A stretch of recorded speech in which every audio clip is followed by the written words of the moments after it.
En este slidecast vamos a observar algunos de los parámetros o factores que afectan a la velocidad de la reacción. Estos van a favorecer a que ésta sea rápida o lenta. Algunos de ellos tenían que ver con la colisión de las moléculas entre sí. Los otros factores que podrían favorecer a la velocidad de la reacción era la concentración de los reactantes y la temperatura. El incremento de la superficie de las especies que puedan estar participando en el proceso también favorece a la velocidad de la reacción, así como la presión. Y finalmente teníamos los catalizadores. El efecto de la concentración de los reactantes la pueden profundizar en la presentación que estaba relacionada con la velocidad de la reacción química. Recordemos que un aumento en la concentración va a favorecer a la velocidad, especialmente si las especies se logran encontrar en el reactor o en el recipiente donde esté ocurriendo o produciéndose la reacción química que estamos estudiando.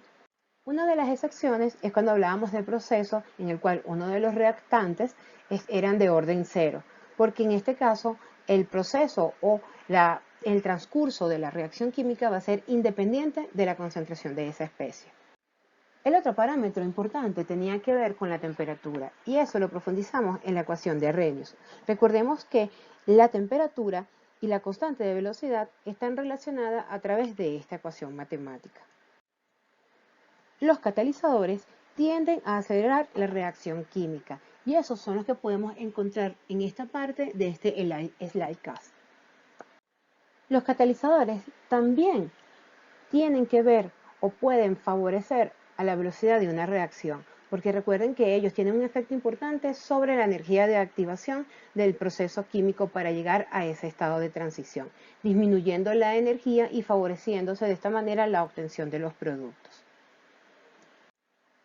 El último factor, y que no es menos importante, tiene que ver con la naturaleza de los reactantes, el estado de agregación y la división de esos reactivos.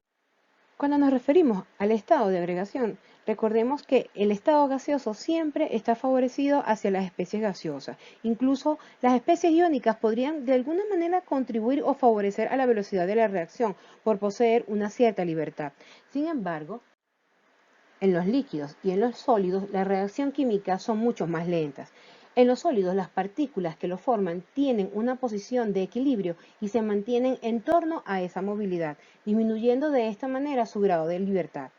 En una reacción química sobre un sólido, la misma siempre ocurre en la superficie de ellos. Por ello, el grado de división también es un factor importante para favorecer o facilitar la velocidad de una reacción bajo estas condiciones.